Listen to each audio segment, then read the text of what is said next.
Hello friends, मैं हूं अंकिता। स्वागत करती हूं फिनशाला के आज के इस नए वीडियो पे।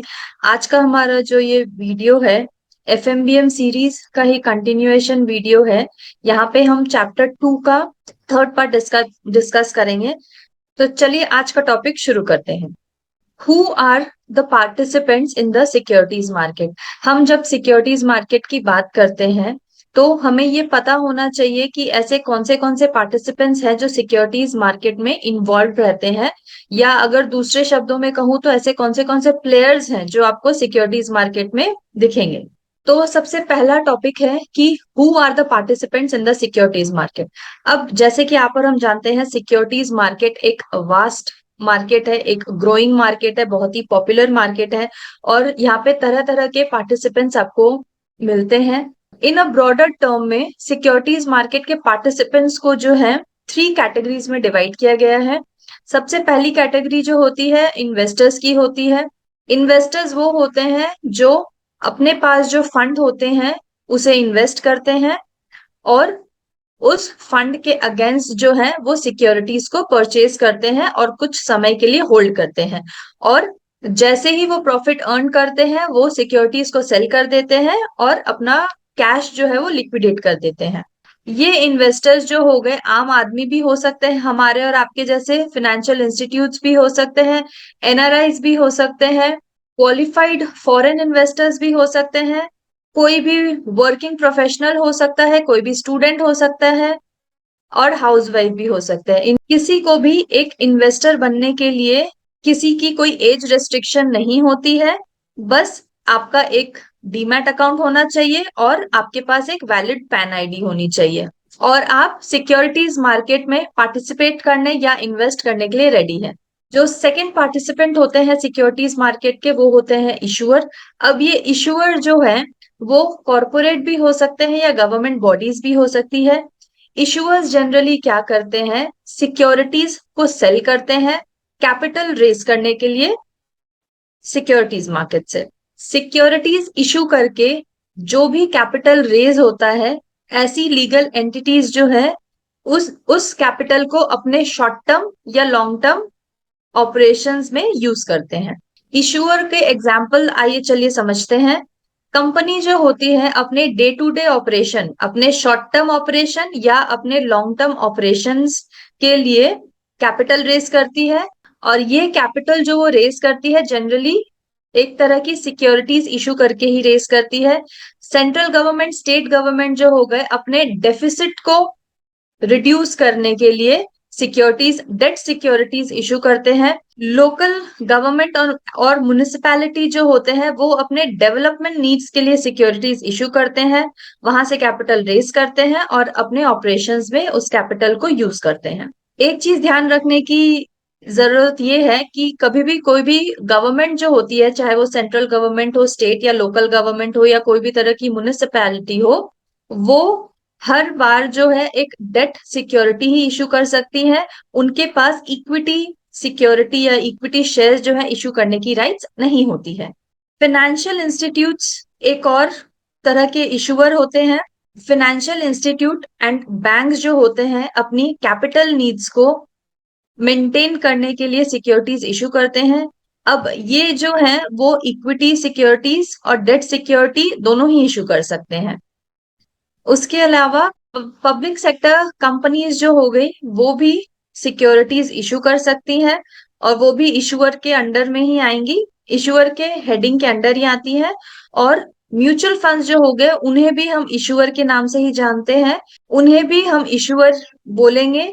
क्योंकि म्यूचुअल फंड्स क्या करते हैं, वो लोगों के सेविंग्स को जो है मोबिलाइज करते हैं और उन सेविंग्स को इन्वेस्टमेंट में डिप्लॉय करते हैं और इन्वेस्टर्स के बिहाफ में ही वो इन्वेस्ट करते हैं। अब म्यूचुअल फंड्स के पास भी ये राइट्स है, वो कोई भी तरह के डेट, इक्विटी, बॉन्ड्स या डिबेंचर्स इशू करके कैपिटल रेज कर सकते हैं। हमारे जो थर्ड पार्टिसिपेंट है सिक्योरिटीज मार्केट को, उन्हें हम इंटरमीडियरी के नाम से जानते हैं। इंटरमीडियरी वो इंस्टीट्यूट है या वो इंडिविजुअल है जो कि इशूअर और इन्वेस्टर्स को कनेक्ट करते हैं।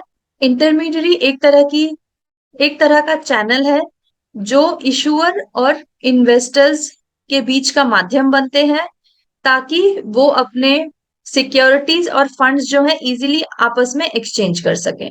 इंटरमीडियरी के कुछ एग्जाम्पल हो गए, जैसे आपके ब्रोकर या सब ब्रोकर।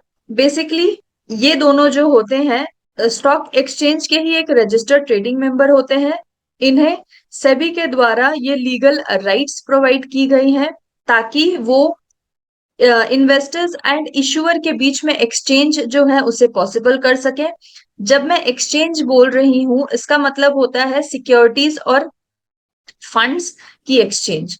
ब्रोकर जो होते हैं उन्हें, ब्रोकर एंड सब ब्रोकर जो होते हैं उन्हें SEBI stock broker and sub broker act 1992 के अंडर उन्हें ये लाइसेंस मिला गया है कि स्टॉक एक्सचेंज में कोई भी ट्रांजैक्शन होंगे वो registered stock broker and sub broker के थ्रू ही होंगे। सब ब्रोकर्स जो होते हैं जनरली स्टॉक ब्रोकर के ही एक एक्सटेंडेड आर्म होते हैं, जो कि स्टॉक ब्रोकर की ही सर्विसेज जो है वो लार्ज नंबर ऑफ इन्वेस्टर्स को प्रोवाइड करते हैं। अब ब्रोकर और सब ब्रोकर के अलावा मर्चेंट बैंकर्स होते हैं, अंडरराइटर्स होते हैं, जो कि एज अ इंटरमीडियरी होते हैं। मर्चेंट बैंकर का जनरली रोल तब आता है जब कोई भी कंपनी अपना नया इशू लाती है मार्केट में। सपोज सेकेंडरी मार्केट में आपने आईपीओ का नाम जैसे सुना होगा। जब भी कभी आईपीओ आना होता है, मर्चेंट बैंकर्स ही होते हैं जो आईपीओ का इशू लाते हैं। वो सबसे पहले एक कंपनी के नीड्स को समझते हैं, कैपिटल रिक्वायरमेंट को समझते हैं। मर्चेंट बैंकर्स होते हैं जो कि इशुएंस एक आईपीओ को पॉसिबल करते हैं। वो ही होते हैं जो कंपनी के कैपिटल स्ट्रक्चर को समझते हैं, एक इंस्ट्रूमेंट फॉर्म करते हैं, आईपीओ किस प्राइस पे आएगा, क्या प्राइस बैंड होगी, कितने नंबर ऑफ शेयर्स जो है मार्केट में आने हैं, ये सब एक मर्चेंट बैंकर ही डिसाइड करते हैं। मर्चेंट बैंकर वो सारे प्रोसेस में इन्वॉल्व रहते हैं, from issuance of a security till listing in the secondary market. उसके अलावा मर्चेंट बैंकर्स ही होते हैं जो कि एक registered broker, sub broker, underwriter, credit rating agencies, इन सबको मिला के, इन सब से डिस्कस करके ही कंपनी का इशू जो है उसे सेकेंडरी मार्केट में लाते हैं। तो बेसिकली इंटरमीडियरी का यही काम होता है। अब चलिए समझते हैं कि क्या ये नेसेसरी है कि हमें एक इंटरमीडियरी के थ्रू ही ट्रांजैक्शन करने पड़ेंगे। तो आंसर है yes, it is advisable to transact through intermediary, that too registered होने चाहिए आपके इंटरमीडियरी जो है। अगर कभी भी आप कोई ट्रांजैक्शन करते हैं, ध्यान रखिएगा एक रजिस्टर्ड ट्रेडिंग मेंबर के थ्रू ही आप ट्रांजैक्शन करें। ये ट्रांजैक्शन जो है इंटरमीडियरी के थ्रू करना जो है ये मैंडेटरी है, सेबी का ही रूल्स एंड रेगुलेशंस है। विदाउट एन आप as an individual investor directly company के साथ ट्रांजैक्शन नहीं कर सकते। ट्रांजैक्ट करने के लिए एक सेकेंडरी मार्केट आपके लिए अवेलेबल कर दी गई है, जहां पे आप अपने शेयर्स जो है, सिक्योरिटीज जो है इजीली एक्सचेंज कर सकते हैं। अब आपको कैसे पता चलेगा कि कौन से इंटरमीडियरी जो है वो रजिस्टर्ड, सेबी के अंडर रजिस्टर्ड है कि नहीं? तो देखिए नीचे एक साइट दी गई है सेबी की, जहां पे उन सभी इंटरमीडियरी के बारे में लिस्ट मेंशन की गई है, जिससे आप ये समझ सकते हैं कि आप जिसके थ्रू ट्रांजैक्शन करना चाह रहे हैं वो रजिस्टर्ड है या कि रजिस्टर्ड नहीं है। तो चलिए एक हायरार्की समझने की कोशिश करते हैं सिक्योरिटीज मार्केट की। तो सबसे पहले इन्वेस्टर्स आते हैं, वो जो अपने फंड्स को सिक्योरिटीज मार्केट में डिप्लॉय करते हैं। उसके बाद आते हैं ट्रेडिंग मेंबर। अब इन्वेस्टर्स जो होते हैं वो डायरेक्टली स्टॉक एक्सचेंज में डील नहीं कर सकते। स्टॉक एक्सचेंज में अपने ट्रांजैक्शन थ्रू करने के लिए उन्हें ट्रेडिंग मेंबर्स की जरूरत होगी। ट्रेडिंग मेंबर्स यहाँ पे आपके ब्रोकर, सब ब्रोकर हो गए, अंडरराइटर्स हो गए, क्लियरिंग मेंबर्स हो गए, शेयर ट्रांसफर एजेंट, ये सब जो है एक इंटरमीडियरी होते हैं। इन्वेस्टर्स डायरेक्टली जो है ट्रेडिंग मेंबर्स को जानते हैं। तो बेसिकली होता क्या है ये समझेंगे। सेबी जो है, सेबी स्टॉक एक्सचेंजेस जो होते हैं वो सेबी के अंडर रजिस्टर्ड है। तो सेबी जो है हर एक इंडिविजुअल इन्वेस्टर को उनके नाम से नहीं जानते हैं, वो अपने इमीडिएट स्टॉक एक्सचेंजेस को जानते हैं। अब स्टॉक एक्सचेंज के अंडर ट्रेडिंग मेंबर्स जो हैं, जिन्हें लाइसेंस दी गई है सेबी के द्वारा ट्रांजैक्शन होल्ड करने के लिए, और इन्वेस्टर्स जो होते हैं वो जब भी अपना डीमैट अकाउंट ओपन करते हैं और जब भी सिक्योरिटीज को बाइंग सेलिंग करते हैं वो ट्रेडिंग मेंबर्स के थ्रू ही करते हैं। अब जब भी आपने एक यूनिक चीज नोट की होगी, जब भी आप किसी ब्रोकर के पास अपना एक डीमैट अकाउंट खुलवाते हैं, आपके पास एक यूनिक क्लाइंट कोड जनरेट होता है। ये यूनिक क्लाइंट कोड जो है आपकी आइडेंटिटी है एज एन इंडिविजुअल। इसी आइडेंटिटी से ट्रेडिंग मेंबर आपको जानता है, स्टॉक एक्सचेंज आपको जानता है और सेबी आपको जानता है। तो एज एन इन्वेस्टर आपको ये ध्यान रखना है कि आप हमेशा एक रजिस्टर्ड ब्रोकर या सब ब्रोकर के थ्रू ही डील करें।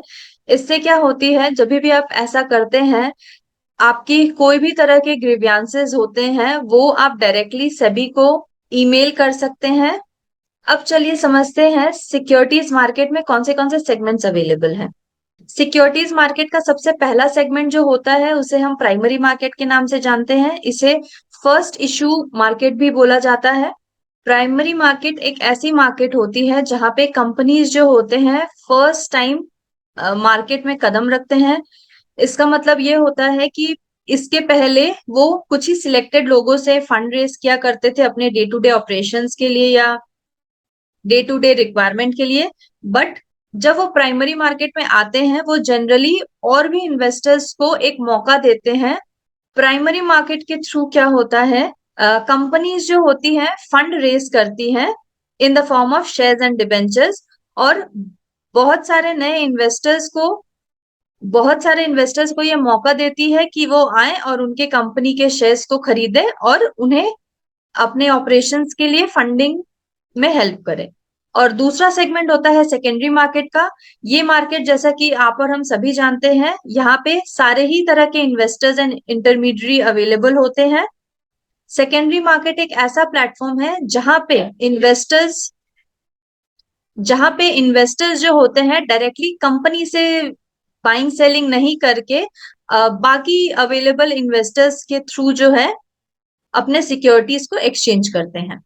सेकेंडरी मार्केट में वो सारी सिक्योरिटीज ट्रेड होती है जो कि बहुत पहले ही जिनका इशू आ गया हो। तो प्राइमरी मार्केट एक ऐसा मार्केट हो गया जहां पे फर्स्ट टाइम कंपनी एंटर कर रही है मार्केट में।